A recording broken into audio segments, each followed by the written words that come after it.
Di awal film ada seseorang yang bernama Eric. Ia seorang berandalan di sekolahnya. Terlihat ia sedang menghajar seseorang sampai babak belur.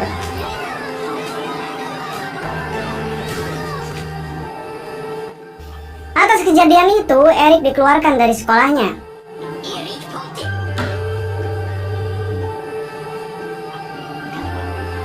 Di rumah juga, Eric mendapat hukuman cambuk dari ayah tirinya.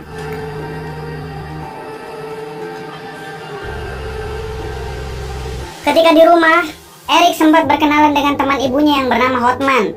Hotman sendiri adalah pengacara profesional. Hotman memberikan kartu nama kepada Eric yang mungkin suatu saat Eric akan membutuhkannya. Ibu Eric terlihat kecewa karena Eric dikeluarkan dari sekolahnya akibat ulahnya sendiri. Ibu Eric berencana memasukkan Eric ke sekolah asrama khusus laki-laki agar Eric menjadi pribadi yang baik. Eric yang menyesal akibat perbuatan sebelumnya, ia pun menuruti ibunya dan berjanji tidak akan membuat ibunya kecewa lagi dengan Eric di sekolah barunya. Singkat cerita, Eric pergi untuk bersekolah di sekolah barunya. Sekarang Eric terlihat rapi dengan rambutnya yang pendek. Eric ditempatkan satu kamar dengan seseorang yang bernama Gustav. Mereka berkenalan dan bercerita banyak tentang pengalamannya masing-masing. Ketika para murid di sana makan malam, Eric berkenalan lagi dengan teman barunya yang bernama Johan. Ketika sedang menyantap hidangan, dua orang murid yang sedang makan di samping Eric dipanggil oleh dua orang murid lain. Mereka bernama Dahlen dan Philip. Dahlen dan Philip adalah seorang pembuli di sekolah itu. Itu semua karena mereka anak dari bangsawan kaya yang mempunyai banyak keistimewaan dan dimasukkan ke dalam kelompok kasta tertinggi. Yang mana di sekolah ini, kasta tertinggi bisa dengan mudah berbuat apa saja ke murid berkasta di bawahnya. Sehabis makan, Gustav mengajak Eric sebat-sebatang rokok. Barmangan raudud enak. Eric yang awalnya tidak mau, akhirnya ikut juga merokok. Karena rokoknya jarcok. Di pagi hari ketika para murid sedang sarapan pagi, Dahlen dan Philip memanggil Eric. Karena Eric belum dapat bulian dari mereka. Namun Eric menolaknya. Mereka berdua masih sabar karena Eric masih anak baru. Kemudian mereka memanggil Johan, teman baru Eric, untuk mengeluarkan hasrat pembuliannya.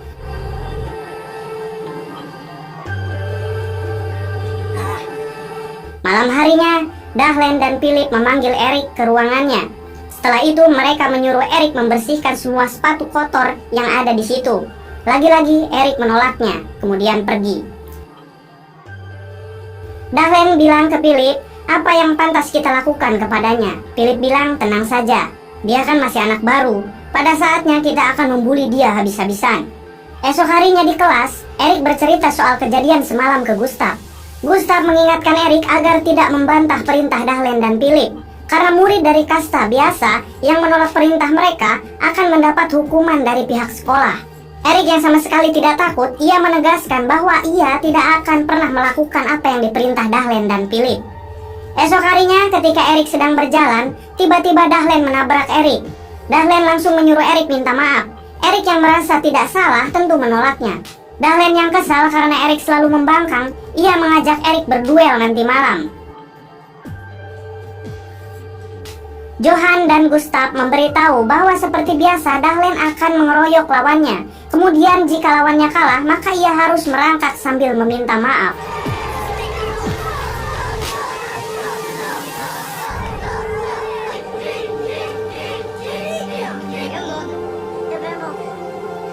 Tentu dengan bulian-bulian yang lainnya. Malam harinya Eric hendak melakukan pertarungan. Namun ketika Eric teringat ibunya, ia langsung mengurungkan niatnya. Gustav yang melihat Eric sedang kebingungan, ia mengajak Eric udud kembali untuk mencari inspirasi katanya. Dahlen dan Philip terlihat sedang menunggu Eric. Eric yang tak kunjung datang, mereka menyangka Eric ketakutan. Mereka menjuluki Eric tikus.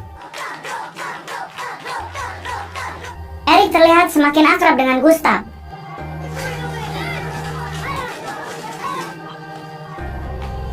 Suatu hari, Philip memanggil murid-murid yang pernah membangkang perintah kasta tertinggi. Yang tentu saja Eric juga termasuk orang yang sering membangkang perintah kasta tertinggi. Mereka yang membangkang semuanya disidang. Eric mendapat hukuman paling parah karena Eric orang yang sangat sering membangkang. Hukuman Eric yaitu menggali parit dan mendapat skorsing 1 bulan.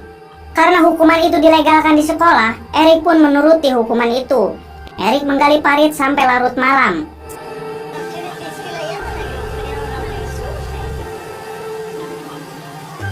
Sampai-sampai Erik ketinggalan jam makan malam. Erik terlihat makan sendiri malam itu. Salah satu pelayan di sana menghampiri Erik. Ia bernama Maria. Maria sendiri memiliki ketertarikan ke Erik karena Erik dianggap mirip saudaranya di rumah.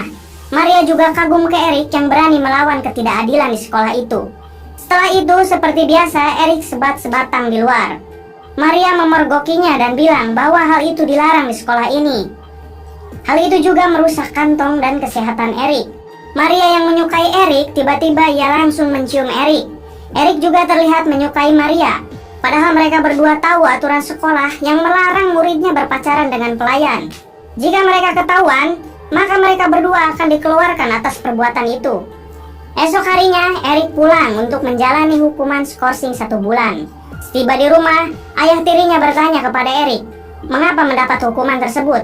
Erik pun bilang bahwa ia telah membangkang perintah murid berkasta tinggi karena mereka berbuat semena-mena.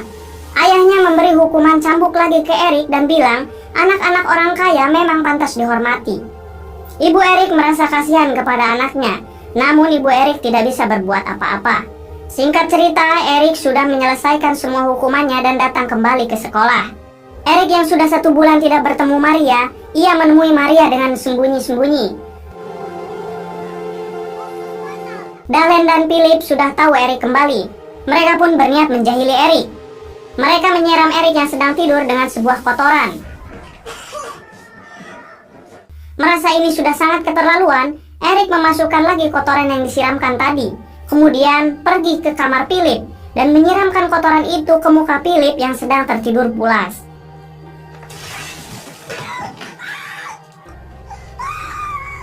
Esok paginya ketika para murid sedang makan, Erik berteriak, "Hei semua, apa kalian mencium bau?"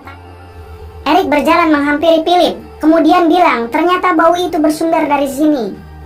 Philip yang sudah sangat emosi langsung memukuli wajah Erik. Erik terlihat tidak melawan.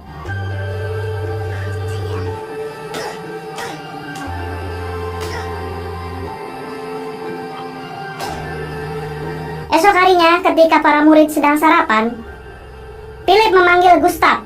Gustav kali ini berani menolak. Karena penolakan itu, Philip mengajak Gustav bertarung nanti malam. Dan apabila Gustav menghindar, Gustav akan mendapat hukuman yang berat. Malam pun tiba. Gustav datang seorang diri. Gustav dihajar Philip dan Dahlen hingga babak belur dan tak sadarkan diri.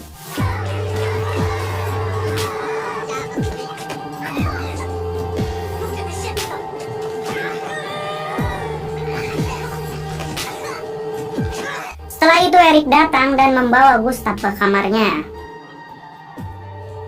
Esok harinya Gustav belum juga sadar. Erik pergi menemui Maria. Erik malah asik bersama Maria. Mereka pun gercep marmut dan lupa dengan sahabatnya yang sedang sakit. Setelah seharian bersama Maria, Erik pulang ke kamarnya. Di sana Gustav sudah tidak ada dan pergi. Erik menemukan surat dari Gustav yang berisi, "Kamulah sahabat terbaikku dan maafkan aku pergi lebih dulu. Tolong selesaikan ketidakadilan di sekolah ini." Erik yang sudah muak dengan perlakuan Philip dan Dahlen, Erik pun menemuinya dan bilang bahwa ia menantang Philip. Di luar, Dahlen dan teman satu kastanya menyerang Erik. Namun Erik yang dulunya pernah sekolah di STM Cipicung, ia menghajar Dahlen dan temannya dengan sangat mudah.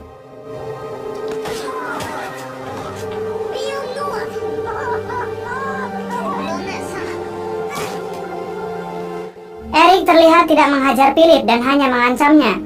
"Awas ya anjing." Setelah itu Erik berniat menemui Maria. Namun teman Maria bilang bahwa Maria sudah dipecat karena terbukti telah berpacaran dengan salah satu murid, yaitu Erik sendiri. Temannya bilang bahwa Maria menitipkan surat ini buat Erik. Salah satu murid melaporkan ke Philip bahwa Erik menerima surat dari Maria. Mendengar hal itu, Philip dan anak buahnya pergi ke kamar Erik. Benar saja, Philip menemukan surat dari Maria itu. Surat itu bertuliskan, "Maaf Bebek, semua ini memang salah kita yang sudah berbuat sesuatu yang enak." Philip sendiri langsung berpikir bahwa dengan bukti ini, ia bisa dengan mudah mengeluarkan Erik. Philip langsung memberikan surat itu kepada kepala sekolah. Esok harinya Erik langsung dipanggil kepala sekolah. Kepala sekolah bilang dengan bukti surat ini berarti Erik telah melanggar peraturan yang sangat fatal dan harus dikeluarkan dari sekolah ini. Erik meminta kembali surat itu karena surat itu adalah satu kenang-kenangan dari Maria.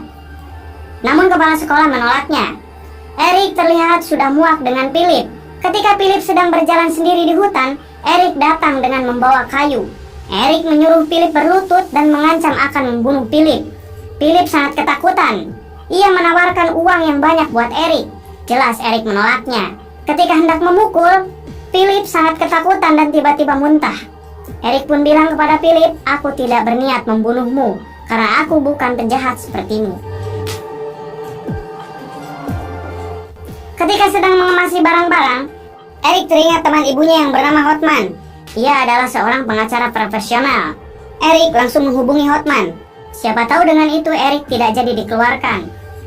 Erik menemui kepala sekolah dan para guru yang sedang berminum-minum di sana. Tak lama setelah itu, Hotman datang dan mengancam kepada kepala sekolah dan para guru di sana bahwa Hotman bisa saja membongkar keburukan-keburukan di sekolah itu dan mempublikasikannya.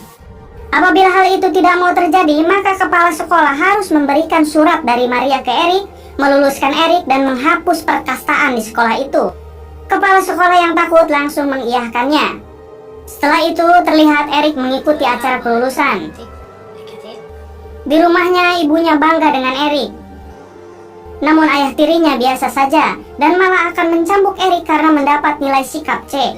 Erik yang sudah muak, Erik mengusir ayah tirinya dan menantang bertarung ayah tirinya.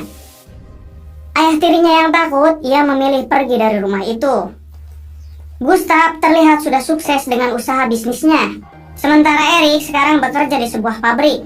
Mereka berdua membuat perjanjian agar tidak pernah saling melupakan satu sama lain sampai kapanpun. Film pun tamat.